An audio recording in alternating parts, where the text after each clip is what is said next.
नमस्कार दोस्तों, आज का जो हमारा लेक्चर है इसमें हम पढ़ेंगे वेक्टर्स इन मैट्रिक्स। मैट्रिक्स में भी सदिश होते हैं। अजीब लगेगा ये बात, लेकिन ये बात सच है कि मैट्रिक्स में भी सदिश होते हैं। सदिश का मतलब कोई दिशा बताने से नहीं होता कि कोई दिशा बता रहा है तो उसे ही सदिश कहते हैं। मैट्रिक्सों में भी सदिश होते हैं, वो किसी की दिशा नहीं बताते लेकिन उसके बावजूद भी सदिश होते हैं। किसी मैट्रिक्स में, आप एक मैट्रिक्स की कल्पना कीजिए, अगर कोई मैट्रिक्स है और उसमें केवल एक पंक्ति है, स्तंभ चाहे जितने हो, स्तंभ चाहे कितने भी हो, लेकिन पंक्ति सिर्फ एक है। जैसे एक मैट्रिक्स है जिसमें एक पंक्ति है और एन स्तंभ है, या फिर मान लीजिए बी एक मैट्रिक्स है जिसमें एन पंक्ति है लेकिन स्तंभ एक है। तो अगर कोई मैट्रिक्स ऐसी है जिसमें पंक्ति या स्तंभ में से, पंक्ति या स्तंभ में से कोई भी एक है, चाहे स्तंभ एक हो, पंक्ति चाहे जितनी हो, पंक्ति एक हो या स्तंभ चाहे जितना हो, तो ऐसी चीज को, ऐसी मैट्रिक्स को वेक्टर कहा जाता है, सदिश कहा जाता है। ऐसी मैट्रिक्स को क्या कहा जाता है? वेक्टर कहा जाता है। मैट्रिक्स तो कह ही सकते हैं, मैट्रिक्स तो इसका नाम है ही है, लेकिन मैट्रिक्स में भी ऐसी मैट्रिक्स जिसमें केवल एक पंक्ति हो या केवल एक स्तंभ हो, उसे वेक्टर कहा जाता है। फॉर एग्जांपल लीजिए, ये एक मैट्रिक्स है, ये एक मैट्रिक्स है। इस मैट्रिक्स का साइज क्या है? पंक्ति कितनी है? एक।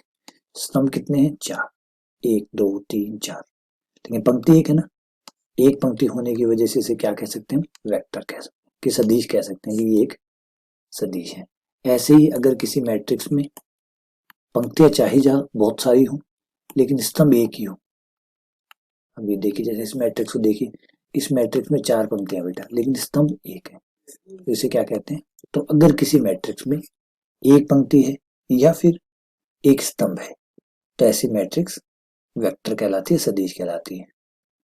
तो यहाँ हम क्या कह सकते हैं? यदि किसी मैट्रिक्स में, यदि किसी मैट्रिक्स में केवल एक पंक्ति है या स्तंभ है तो वह सदिश कहलाती है। समझ गए? तो कोई नई बात नहीं है। अगर मैट्रिक्स में केवल एक पंक्ति है या एक स्तंभ है, ऐसी मैट्रिक्स को भी सदिश कहा जाता है। तो आप उस तरीके से मत बंद करिए, क्योंकि अब जब ये सदिश का नाम आता है तो आपको फिर वो याद आता होगा कि सदिश तो सर ये होता है आर सदिश एक्स आई प्लस वाई जे प्लस जेड के। मना नहीं करता कि ये सदिश नहीं है, ये भी सदिश है, ये भी सदिश है, लेकिन मैट्रिक्सों में जो सदिश होते हैं वो ये मैट्रिक्सों में सदिश होते हैं। सदिश आपको बहुत सी जगह मिल जाएंगे, कोई जरूरी नहीं है कि यही एक सदिश है। अभी आप जैसे बीएससी फाइनल में आएंगे, आप एक बुक पढ़ेंगे सदिश समझते, उसमें आप देखेंगे सदिश बहुत से प्रकार के होते हैं, बहुत से प्रकार की चीजें हैं जिनको सदिश कहा जा सकता है। ये यूं मानिए आपके पास दो प्रकार की चीजें, दो प्रकार की चीजें, एक को आपने सदिश कह दिया और एक को आपने अदिश कह दिया, तो वहां दिशा का कोई लेना देना नहीं था, दिशा का कोई संबंध नहीं था, लेकिन उसके बावजूद भी हमने उसे सदिश कहा। तो बहुत सी चीजें हैं जिनको आप सदिश कह सकते हैं, तो मैट्रिक्सों में इन्हें आप सदिश कहते हैं। चलिए और एग्जांपल लेते हैं, एक कार्तीय गुणन का एग्जांपल लेते हैं। मैट्रिक्सों में से बाहर निकलते हैं, समुच्चयों में आते हैं। मैं आपको समुच्चयों में भी दिखाता हूँ कि देखिए, समुच्चयों में भी आपको सदिश नजर आएंगे। मान लीजिए एक समुच्चय है आपके पास ए और एक समुच्चय है बी, और आपने ए और बी का कार्तीय गुणन किया। कार्तीय गुणन होता है ए क्रॉस बी। जब आप कार्तीय गुणन करते हैं तो बेटा 2 बाय 2 के जोड़े बनते हैं, क्रमित युग्म बनते हैं, ए बी। इस तरीके से, जहां ए कहां से लिया गया? ए से, और बी कहां से लिया जाता है? दूसरे वाले समुच्चय बी से लिया जाता है। और आप क्या करते हैं? सारे जोड़े बनाते हैं। थोड़ा मैं इसको समझाना चाहूंगा कि पहले ये है क्या। इसे कहते हैं कार्तीय गुणन। दो समुच्चय ए तथा बी, उनका कार्तीय गुणन, कार्तीय गुणन, कार्टेशियन प्रोडक्ट, कार्टेशियन। और देखिए क्या बनता है। पहले मैं छोटा सा एग्जांपल लेके और समझाऊंगा आपको कि कार्तीय गुणन कैसे होता है। मान लीजिए ए कोई समुच्चय है जिसमें आपके पास 1, 2 और 3। बी एक समुच्चय है जिसमें आपके पास दो अंग्रेजी अल्फाबेट है एक्स और वाई। अब अगर आप ए क्रॉस बी करेंगे तो आपको सारे जोड़े मिलेंगे जिसका पहला अवयव ए का होगा, दूसरा अवयव बी का होगा। वो जोड़े कैसे बनेंगे? यहाँ से, इसका आपने 1 ले लिया, इसका x ले लिया, तो 1 कोमा x एक जोड़ा, 1 कोमा y दूसरा जोड़ा, फिर 2 से स्टार्ट किया, 2 कोमा x तीसरा जोड़ा, फिर 2 कोमा y चौथा जोड़ा, 3 कोमा x, फिर 3 कोमा y। ये लीजिए कुल 6 जोड़े बने। 6 जोड़े क्यों बने? क्योंकि यहाँ 3 अवयव थे और यहाँ 2 अवयव थे, तो टोटल जोड़ों की संख्या कितनी हुई? 6। इन्हें कर्मित्युग्म कहते हैं। ये सारे संभावित जोड़े बन गए, इसे कहते हैं ए क्रॉस बी। अब एक बात सोचिए, अगर आपके पास 2 समुच्चयों के बजाय 3 समुच्चय होते तो ए क्रॉस बी क्रॉस सी करते तो क्या होता? तो आप कहेंगे सर क्या दिक्कत है, 3 होते तो 3 के जोड़े बन जाते ए बी सी, जिसमें से पहला अवयव आप ए से लेते, दूसरा अवयव आप बी से लेते और तीसरा अवयव सी से लेते। और इस तरीके से ले लेकर आप सारे 3 के जोड़े बना लेते। क्यों सही कह रहा हूँ? अगर 4 समुच्चय होते तो 4 के जोड़े बनते। अगर 4 होते तो ए क्रॉस बी क्रॉस सी क्रॉस डी होते तो आप कहते सर तो भी कोई दिक्कत नहीं है, 4 के जोड़े बन जाएंगे। तो अगर 4 समुच्चय हुए तो पहला अवयव ए जो है वो ए से लिया जाएगा, दूसरा अवयव बी से लिया जाएगा, तीसरा अवयव सी से लिया जाएगा और चौथा अवयव डी से लिया जाएगा।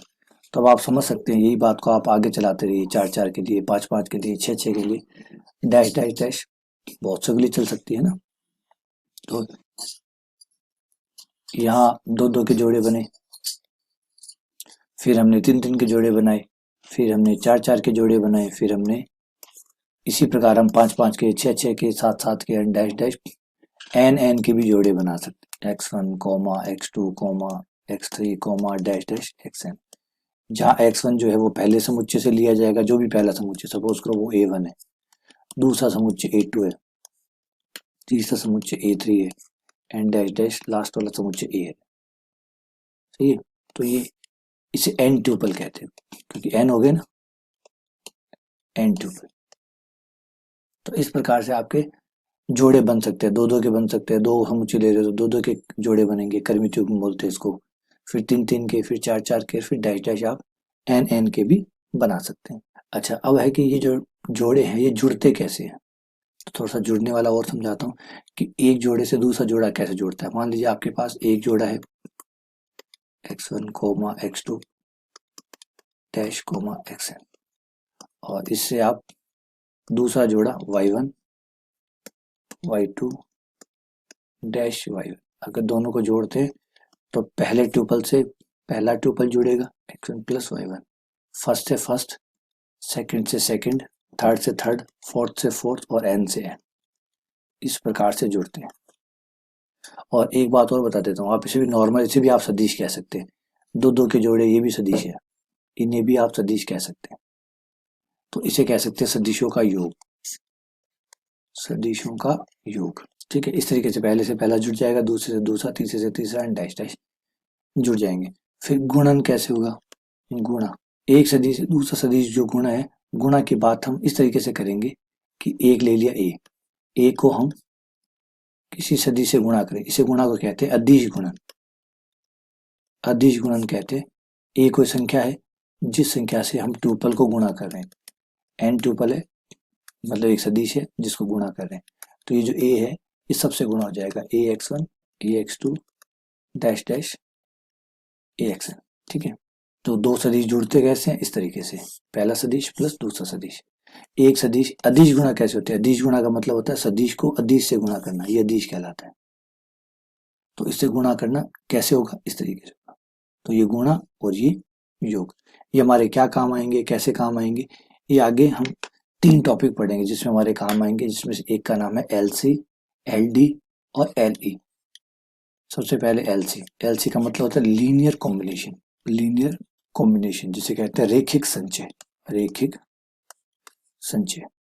दूसरा होता है LI जिसे कहते हैं लीनियर इंडिपेंडेंट, लीनियर इंडिपेंडेंट। और आगे वाली सारी प्रणाली में यही वर्ड बहुत ज्यादा हावी रहेंगे, तो ध्यान से सुनिएगा और समझिएगा। रेखिक स्वतंत्र, पहले तो इनका नाम समझ लीजिए है क्या। फिर तीसरा होता है LD जो होता है लीनियर डिपेंडेंट, रेखिक आश्रित। LC, LI और LD। LC linear combination, LI linear independent, LD linear dependent. ठीक है ना। तो रेखिक संचय, रेखिक स्वतंत्र और रेखिक आश्रित, ये 3 वर्ड है जो आगे जाके हम इन्हें समझेंगे और इनके ऊपर सवाल करेंगे। तो चलिए पहले एक बार सदिश वाले टॉपिक को खत्म करते हैं उम्मीद करता हूँ कि आपको ये सदिश वाला समझ में आ गया होगा कि मैट्रिक्सों में सदिश होते हैं। जिन मैट्रिक्सों की एक पंक्ति या एक स्तंभ होता है उन्हें सदिश कहते हैं। और समुच्चयों में भी सदिश होते हैं। समुच्चयों में आप ट्यूपल्स बनाएंगे, दो दो की जोड़े, तीन तीन की जोड़े, इनको भी सदिश कहते हैं। तो सदिश कई तरीके से मिल सकते हैं। ऐसा कोई जरूरी नहीं है कि सदिश वही होते हैं जो दिशा बताते हैं। मैट्रिक्सों में भी होते हैं, समुच्चयों में भी होते हैं, और भी बहुत सारी जगह हैं जहाँ पे आपको सदिश मिलेंगे। जैसे फाइनल ईयर में आप आएंगे तो आपको पूरी एक बुक मिलेगी सदिश कलन की, सदिश समष्टि की। तो उसमें आप ढेर सारे सदिशों के बारे में, अलग अलग प्रकार के सदिशों के बारे में पढ़ेंगे। फिलहाल तो एक छोटा सा रूप पढ़ रहे हैं, और तीन मैथ उसके साथ तीन टॉपिक है जो पढ़ने वाले, एल सी, एल आई और एल डी। इन्हें अगले लेक्चर में हम समझेंगे। चलिए, बहुत बहुत धन्यवाद, शुक्रिया।